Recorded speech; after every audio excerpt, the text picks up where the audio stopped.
welcome to the ESB Science Blast Roadshow. I'm Clara. And I'm John. And we are very excited because for the first time ever, ESB Science Blast is hitting the road. For 2 weeks, myself and John are going to be travelling all over the country, visiting primary schools that have taken part in ESB Science Blast this year. Now, as you know, ESB Science Blast is all about asking questions about the world around us. So we're going to be asking children what their ideas were, what their questions were, and what results they got. But most importantly, we're going to be there to celebrate all the amazing hard work the teachers and students have done this year. So keep watching, because all the fun and excitement is going to be absolutely out of this world. Yeah, that is cheesy. So cheesy. So cheesy. Let's go. Yeah.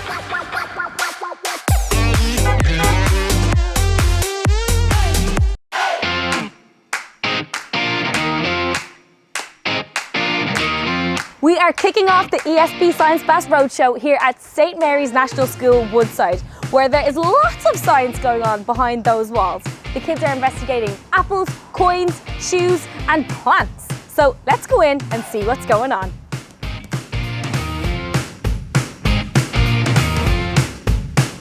What's going on here? Is it something to do with feet? So our project was to test the grip of shoes on different surfaces. The most interesting thing I found out was that the hiking boots almost was dominant in every activity that we did. The most fun thing was probably that we got to do something as a class. What is your experiment? Our experiment that we did was we were seeing if orange juice on these plants here, seeing if that would either kill the plant or maybe survive a little bit. We left them over the weekend because of the holiday, and 2 of the plants grew mold on them because of the orange juice. Best part was probably working as a team and working with our classmates and just learning stuff and at the same time having some fun.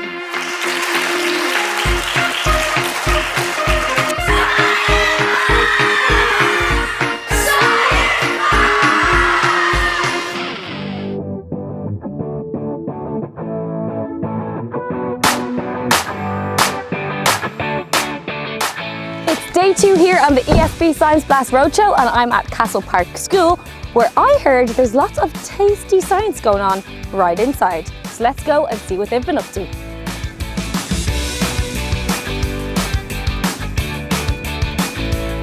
Guys, tell me, what is this project? So we thought, most people say that we taste with our tongue, but then we thought that if you taste with your eyes first, like different colours, then it would taste different. We have a very tint flavour of lemon and lime sparkling drink here, and we coloured it different colours, so 4 colours, green, yellow, orange and red. And we wanted to see if people would taste the flavour you would think of when you see the colour. I am tasting orange. That is so strange.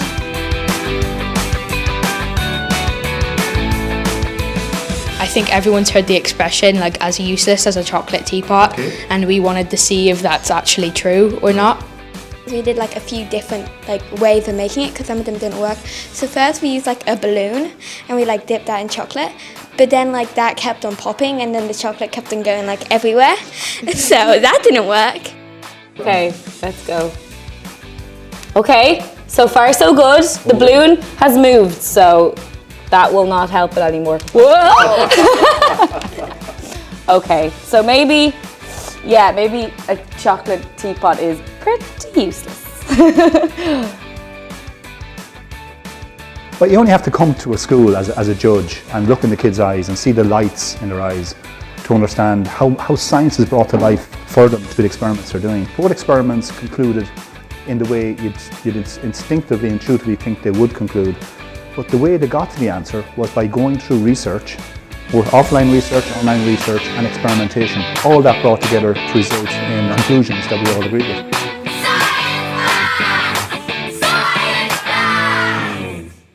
Well folks, we are outside St Brigids Girls National Schools. We're going to be talking to 5th and 6th class. They have some really good science investigations about balance and movement. So let's go.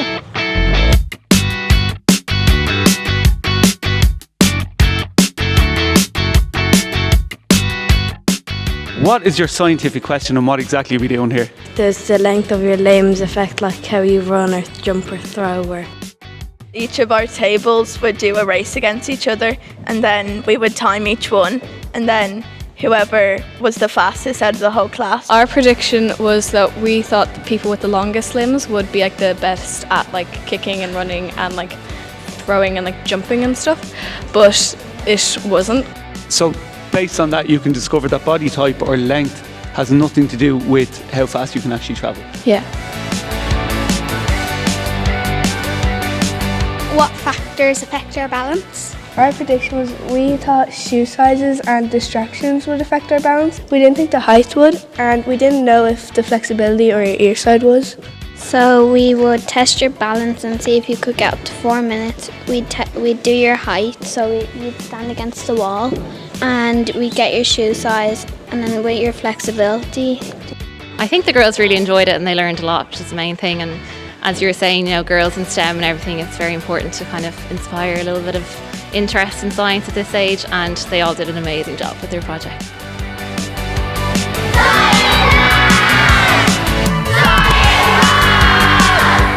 The ESB Science Blast Roadshow must go on, so let's go!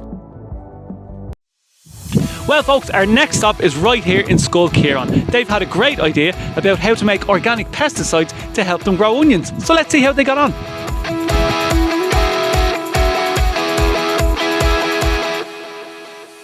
What fruit fertilizer is best for growing onions?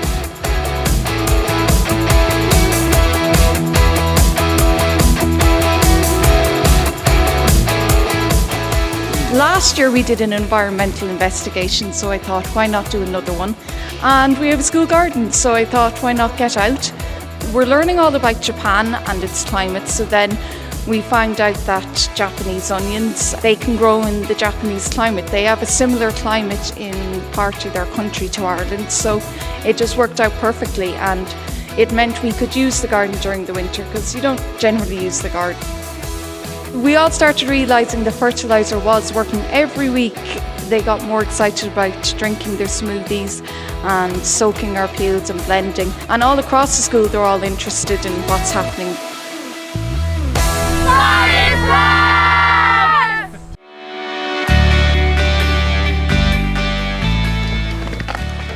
I'm here outside Church Street National School in Rathkeale, County Limerick, and I'm about to find out, do plants affect soil erosion?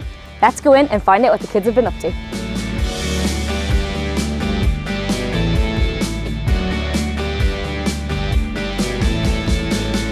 So we had to get tin trays and plant, like we had to plant radishes in one of them and then leave plain soil in the other. Okay. And then keep watering them. Yeah. So that we'd see like the difference. We use the same amount of soil and same size like tins and wash, like you have to wash her regularly, so like same amount of water. Yeah. To actually test the experiment, we put them up on them wooden blocks and we cut the back of them and we poured water to see how much soil came out. And we can see here lots of soil came out of the ones that had no plants in them. It was wonderful to have the opportunity to once again take part in the Science Blast. I suppose that's given real life opportunities rather than sitting in front of a board and a screen and a teacher. So this is where they're seeing things in real life. There were so many schools around the country that we didn't get to visit, but here are some of the great questions they investigated.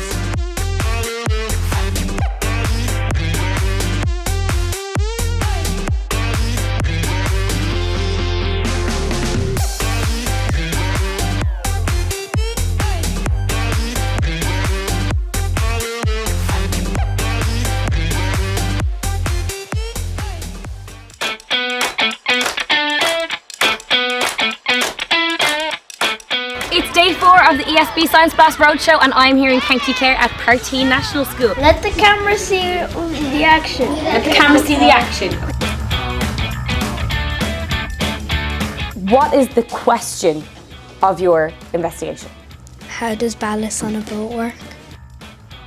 We thought that there would be like a perfect amount on the boat, a perfect weight on the boat. And how did you get the boat to actually move? What did you use? We were testing different ways to get the boat moving. We thought if we used the spool with string and we started it from the same position every time, it would be around the same. So it would be a fair test? Yeah. Is everybody ready? 3, 2, 1, go!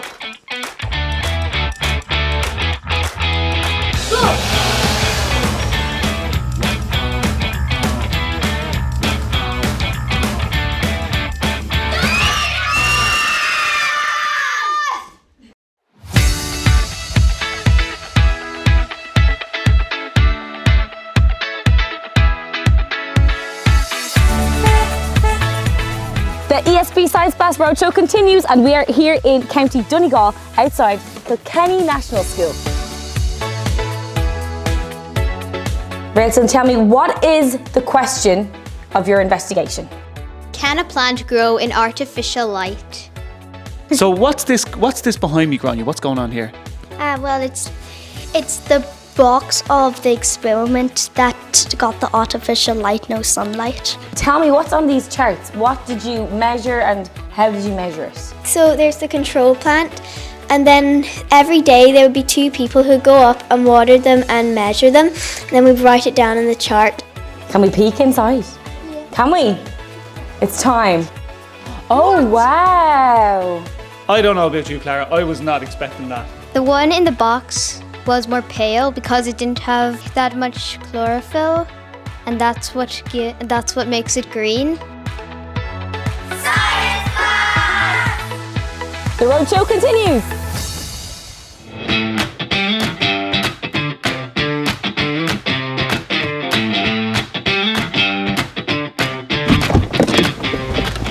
Well, we are here at St. Newlands in County Donegal. And we are looking forward to talking to everybody in 5th and 6th class who have a very good question about a creature that lives under the sea. So let's go. Let's go.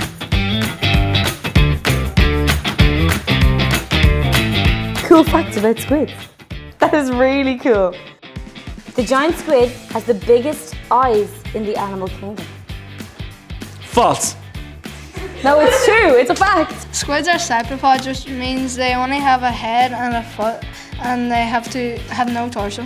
They use chromatophores to change colour. Yes, chromatophores are organs underneath the squid's skin. Why did you decide to make it on Minecraft? Because that's kind of the only, the best building game you can get. So we're here talking to the guys, and you have done a... Oh, it's just your project. Okay, I get you guys to hold up. So you guys made this squid. We did the paper mache over a cardboard box.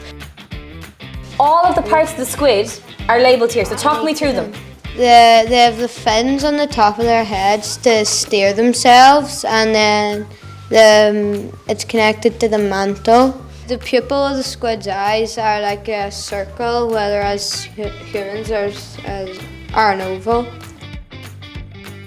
Oh, absolutely brilliant. It was really, really good. The children really enjoyed it, and they were teaching us more than we were teaching them. The best way to learn is that hands-on investigation in every subject and integration. I think that's the best way to teach, because the children can learn about the world around them, and it covers the curriculum for us as well. Okay, that's a wrap for St. Newlands. I wonder where's next on the ESB Science Blast Roadshow. It's fair to say that 5th and 6th class weren't squidding around. Do you get it? Squid. Let's go.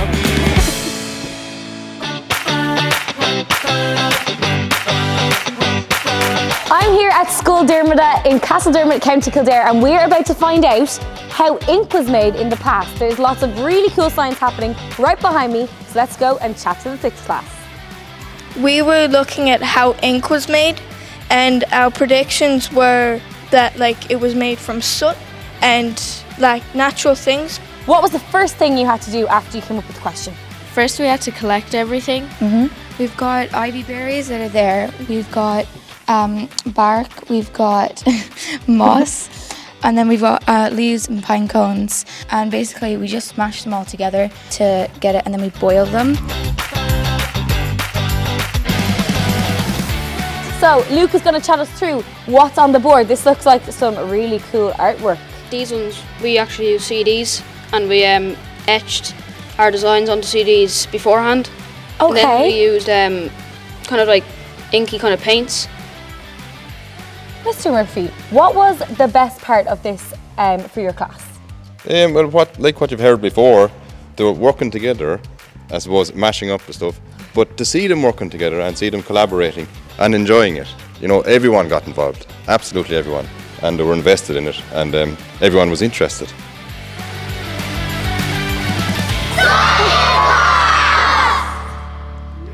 Here are even more amazing questions from schools all across Ireland.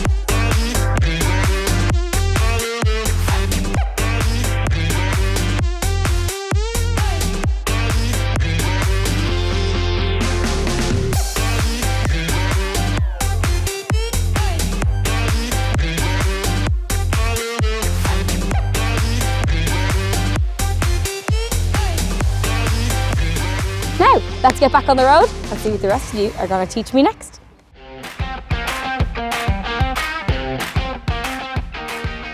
There are 2 experiments going on behind those walls, one about video games and one about masks, which I'm sure we can all take some interest in. So let's head on in and see what they found out.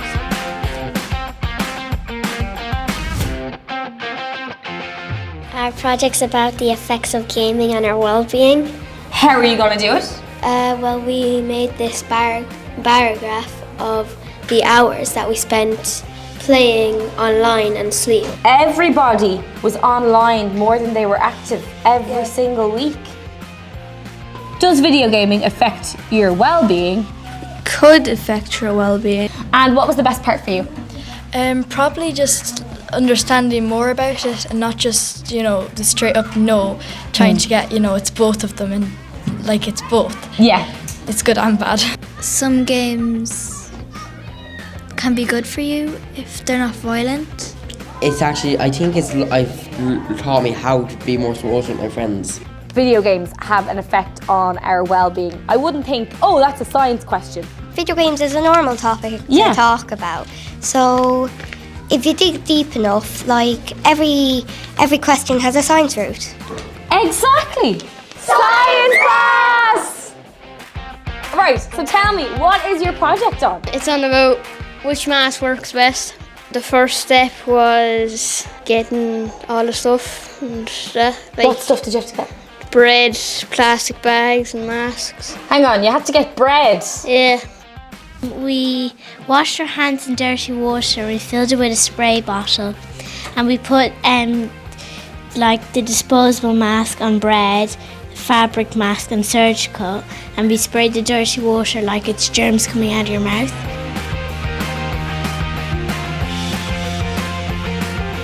If someone said to you, what's Science Blast, what would you say? I'd probably say that like it's mainly experiments, finding out stuff you didn't know already and just enjoying yourself. Science Blast! Well, that is it from Shinrone. Let's get back on the road and see where we're headed to next. Well, we've just touched down here at Gory Central School. What was the very first step you had to take when you started your investigation? Learning about the teeth. Whereabouts is the cereal now, do you think? In your stomach? Okay, so what we have here, guys, is a load of pictures on the wall, and I've noticed that they get steadily messier and messier and messier, and they look more and more gross, till eventually you're left with the bowl of poop. And what was that like? Hard to look at. Your lifetime saliva can fill up 2 swimming pools. Everyone got a sheet and they had to put all the right organs in the right spot. Is that right? No. He's wrong. Deliver! Oh! 25.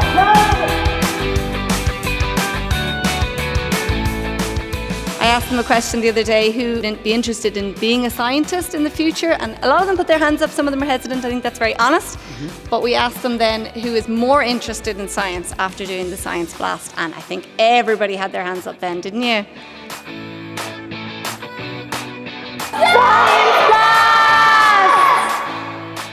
The guys in there have done some serious work, but it got a little bit stinky and a little bit messy. But we learned loads. Hi, Bagsy's driving. Oh, not without the keys, you don't.